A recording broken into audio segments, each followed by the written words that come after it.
Hello students, welcome back to my channel. This is Priyanka and this video is related to CTET and other competitive examinations. अगर आप CTET की या फिर कोई भी competitive examinations की तैयारी कर रहे हैं तो हमारे स्टडीज क्विज चैनल से आप जरूर जुड़िए, क्योंकि यहाँ पे मैं आपको डायरेक्ट NCERT बुक कवर करा रही हूँ जो कोई भी एग्जाम के पॉइंट ऑफ व्यू से बहुत बहुत इंपॉर्टेंट है। तो अब मैं बात कर ले रही हूँ जो अभी आप स्क्रीन पे देख रहे हैं, ये है NCERT बुक क्लास 6 का पॉलिटी, और क्लास 6 का हम लोग जियोग्राफी, हिस्ट्री और साइंस ऑलरेडी कंप्लीट कर चुके हैं। अभी तक आपने मेरे वो वीडियोस नहीं देखे हैं तो प्लेलिस्ट पे जाइए, टोटल वीडियोस आपको वहाँ पे देखने को मिल जाएंगे, देख लीजिएगा। और वीडियो पसंद आता है तो प्लीज़ इसे लाइक शेयर ज़रूर कीजिएगा। चैनल पे नए होंगे तो इसे सब्सक्राइब कर लीजिएगा।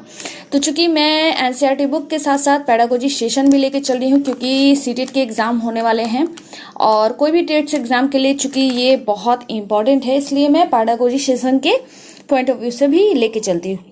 तो हम लोग इसे बहुत एक एक पॉइंट को हम लोग इसे पॉइंट आउट करेंगे और देखेंगे कि कहाँ कहाँ हमारे लिए इम्पोर्टेंट है। तो चैनल के साथ अब बने रहिएगा और चलिए मैं स्टार्ट करती हूँ। यहाँ से ये देख सकते हैं, ये है लेसन 5 और इस लेसन का नाम है पंचायती राज। पंचायती राज से सीटेट में या फिर कोई भी कॉम्पिटिटिव एग्जामिनेशंस में काफ़ी क्वेश्चंस आते हैं, सीटेट में भी काफ़ी बार आ चुके हैं, इसलिए इसे मिस मत कीजिएगा। तो स्टार्ट मैं करूँगी यहाँ से। जब लोग अपना प्रतिनिधि चुनते हैं तो उसके बाद क्या होता है, ग्रामीण क्षेत्र में चुने गए प्रतिनिधियों द्वारा निर्णय कैसे लिए जाते हैं। यहाँ हम ग्राम सभा को देखेंगे जिसमें लोग प्रत्यक्ष रूप से भाग लेते हैं। नोट डाउन कीजिएगा, ग्राम सभा में लोग प्रत्यक्ष रूप से भाग लेते हैं और अपने प्रतिनिधियों से जवाब मांगते हैं। तो ये देता क्यों है, हर एक चैप्टर के स्टार्टिंग में कुछ लाइंस दी रहती है, तो पेडागोजी में इससे पूछ सकता है कि इसके देने का उद्देश्य क्या है। तो दो ही उद्देश्य बनते हैं, इससे जो है टीचर को भी कुछ रिकॉल मिल जाता है कि इस चैप्टर में हमको पढ़ाना क्या है। थोड़ा बहुत स्टार्ट करने से पहले चैप्टर वो उसे बच्चों लोग को कुछ समझा देता है और इससे बच्चों को भी समझ में आ जाता है कि आज के चैप्टर में हम लोग पढ़ने वाले क्या हैं। यहाँ पे जो इंपॉर्टेंट लाइन नहीं होगी उसे मैं स्किप करते जाऊंगी, इसलिए आप बुरा मत मानिएगा। PDF फॉर्म चाहिए तो मुझे टेलीग्राम चैनल पे फॉलो कीजिएगा, स्टडीज क्विज सर्च कीजिएगा, वहां पे आपको मिल जाएगा। मैं आप लोगों को लेती हूँ यहाँ से। ग्राम सभा एक पंचायत के क्षेत्र में रहने वाले सभी वयस्कों की सभा होती है। हो सकता है कि उसमें सिर्फ एक गांव हो या एक से ज्यादा। जैसा कि उदाहरण में दिया गया है, कई राज्यों में हर गांव की ग्राम सभा की बैठक अलग अलग होती है। कोई भी व्यक्ति जिसकी उम्र 18 वर्ष या उससे ज्यादा हो, जिसे वोट देने का अधिकार प्राप्त हो और जिसका नाम गांव की मतदाता सूची में हो, वह ग्राम सभा का सदस्य हो सकता है।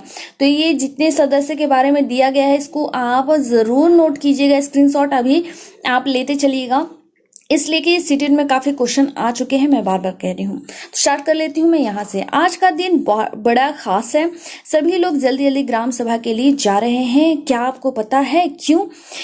क्योंकि पंचायत के चुनाव के बाद आज पहली बार ग्राम सभा की बैठक हो रही है। हरदास गांव के लोग यह जानने के लिए बहुत उत्सुक हैं कि नई पंचायत में उनके लिए क्या योजना बनाई है। ग्राम सभा के बारे में जान लेते हैं। ग्राम सभा की बैठक की शुरुआत में सरपंच और पंच ने सड़क की मरम्मत पर होने वाले, याद रखिएगा इसमें पंच और सरपंच दोनों होते हैं, खर्च का ब्यौरा दिया।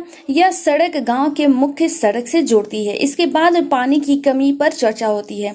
याद रखिएगा इसमें किन किन बातों को चर्चा यहाँ पे किया गया है, इसको नोट डाउन करते जाइएगा, क्योंकि यहाँ पंचायत की जब बैठक होती है तो किन किन मुद्दों पर विचार किया जाता है, यहाँ पे एक कहानी के जरिए समझाया गया, इसलिए इम्पोर्टेंट है, सबको पॉइंट आउट करते जाइएगा।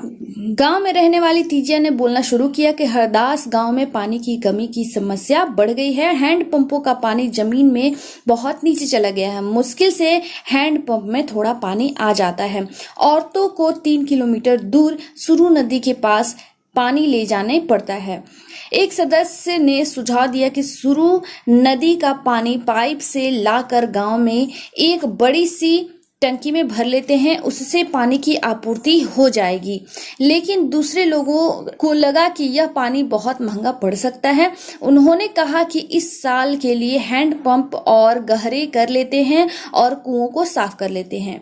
तीजा ने कहा, इतने से तो काम नहीं चलेगा, हमें कुछ पक्की व्यवस्था करनी पड़ेगी, क्योंकि हर साल पानी का स्तर नीचे ही गिरता जा रहा है, जिससे पानी में रिस्क जाता है, हम उससे ज्यादा उपयोग करते हैं। ग्राम सभा के एक दूसरे सदस्य अनवर ने तब सबको बताया, उसने महाराष्ट्र के एक गांव में पानी संरक्षण के नए तरीके देखे हैं। वह उस गांव में अपने भाई से मिलने गया था। उसको जल संवर्धन विकास कार्यक्रम, जिसे वाटर शेड कहते हैं, इसको भी नोट डाउन कीजिएगा। उसने सुना है कि सरकार ने इसके लिए पैसा भी दिया है। अब वाटर शेड के तहत जल संवर्धन विकास कार्यक्रम के दौरान क्या क्या फैसिलिटीज दी जाती हैं यहाँ पे बताया गया है। उसके भाई के गांव में लोगों ने पेड़ लगाए थे, नालों पर चेक डैम यानी छोटे छोटे बांध बनाए गए थे एवं टंकियां बनाई थी। सबको अनवर का यह विचार बड़ा अच्छा लगा और सबने ग्राम पंचायत को इसके बारे में पता करने के लिए कहा। अब हम आ जाते हैं यहाँ पे, इसको भी आप स्क्रीनशॉट ले लीजिएगा, बहुत इंपॉर्टेंट है। चलिए इसको भी देख लेते हैं। एक ग्राम पंचायत कई वार्डों यानी छोटे क्षेत्र में बटी हुई होती है। प्रत्येक वार्ड अपना एक प्रतिनिधि चुनता है, जो वार्ड पंच के नाम से जाना जाता है। इसके साथ पंचायत क्षेत्र के लोग मिलकर सरपंच को चुनते हैं, जो पंचायत का मुखिया होता है। वार्ड पंच और सरपंच मिलकर ग्राम पंचायत का गठन 5 साल के लिए करते हैं, ये भी नोट डाउन कीजिएगा। ग्राम पंचायत का एक सचिव होता है, जो ग्राम सभा का भी सचिव होता है। सचिव का चुनाव नहीं होता है, ये भी नोट डाउन कीजिएगा। उसकी सरकार द्वारा नियुक्ति की जाती है। पिछले ईयर क्वेश्चन में आ चुके हैं सीटेट में इस टाइप से क्वेश्चन कि ऐसा व्यक्ति है जो सरकार द्वारा नियुक्त नहीं होता है। सचिव का काम ग्राम सभा एवं ग्राम पंचायत की बैठक बुलाना और जो भी चर्चा हुए, निर्णय हुए हो, उसका रिकॉर्ड रखना है। अब मैं आती हूँ वहां पे जहां पे हमारे लिए इम्पोर्टेंट है। तो हमारे लिए इम्पोर्टेंट है। अब यहाँ पे स्टोरी पे हम लोग ध्यान ज्यादा नहीं देंगे, क्योंकि यहाँ पे गॉसिप सिर्फ दी गई है स्टोरी में। जो इम्पोर्टेंट था मैंने आपको ऊपर करवा दिया है। ग्राम पंचायत पूरे गांव के हित में निष्पक्ष रूप से काम कर सके, इसमें ग्राम सभा की महत्वपूर्ण भूमिका है। ग्राम सभा की बैठक में ग्राम पंचायत अपनी योजना लोगों के सामने रखती है। ग्राम सभा पंचायत को मनमाने ढंग से काम करने से रोक सकती है, साथ ही पैसों का दुरुपयोग एवं कोई गलत काम न हो, इसकी निगरानी भी करती है। तो ग्राम सभा का काम क्या है, इसको भी आप लोग नोट डाउन करते चलिएगा। इस तरह से ग्राम सभा चुने हुए प्रतिनिधियों पर नजर रखने और लोगों के प्रति उन्हें जिम्मेदार और जवाबदेह बनाने में बहुत महत्वपूर्ण भूमिका निभाती है। स्क्रीनशॉट ले लीजिएगा, मैं चलती हूँ आगे। अब हम लोग आते हैं ग्राम पंचायत के बारे में, वही इंपॉर्टेंट है। इधर हम लोग गॉसिप पे ज्यादा ध्यान नहीं देंगे। और चलिए मैं स्टार्ट करती हूँ ग्राम पंचायत से। ग्राम पंचायत की नियमित रूप से बैठक होती है। उसका मुख्य काम उसके क्षेत्र में आने वाले गांवों में विकास कार्यक्रम लागू करवाना होता है। जैसा कि आपने देखा, ग्राम सभा ही पंचायत के काम को स्वीकृति देती है, तभी पंचायत अपना काम कर पाती है। स्क्रीनशॉट आप लोग लेते जाइएगा, मैं बार बार कह रही हूँ। ये देखिए फिगर एक लेडी की दी गई। महाराष्ट्र के 2 पंच जिन्हें 2005 में अपने पंचायत में उल्लेखनीय काम करने के लिए निर्मल ग्राम पुरस्कार से सम्मानित किया गया था। तो निर्मल ग्राम पुरस्कार के बारे में भी आप लोग नोट डाउन कर लीजिएगा। अब ग्राम पंचायत के काम और ग्राम पंचायत की आमदनी का स्रोत कैसे है, ये भी हम लोग जान लेते हैं। सड़कों, इनका काम क्या है? सड़कों, नालियों, स्कूलों, भवनों, पानी के स्रोत और अन्य सार्वजनिक उपयोग के भवनों का निर्माण और रखरखाव इनका काम है। स्थानीय कर लगाना यानी टैक्स लगाना और इकट्ठा करना, टैक्स लगाना और उन्हें इकट्ठा करने की जिम्मेवारी जो है वो है पंचायत की। ग्राम के लोगों को रोजगार देने संबंधी सरकारी योजनाएं लागू करना। ग्राम पंचायत की आमदनी का स्रोत कहां से है ये भी जान लेते हैं। घरों एवं बाजारों पर लगाए जाने वाले कर से मिलने वाली राशि। दूसरी है विभिन्न सरकारी विभागों द्वारा चलाई गई योजनाओं की राशि जो जनपद एवं जिला पंचायत द्वारा आती है। समुदाय के काम के लिए मिलने वाले दान। तो इसको स्क्रीनशॉट आप ले लीजिएगा और मैं चलती हूँ वहां पे जहां हमारे लिए इम्पोर्टेंट है।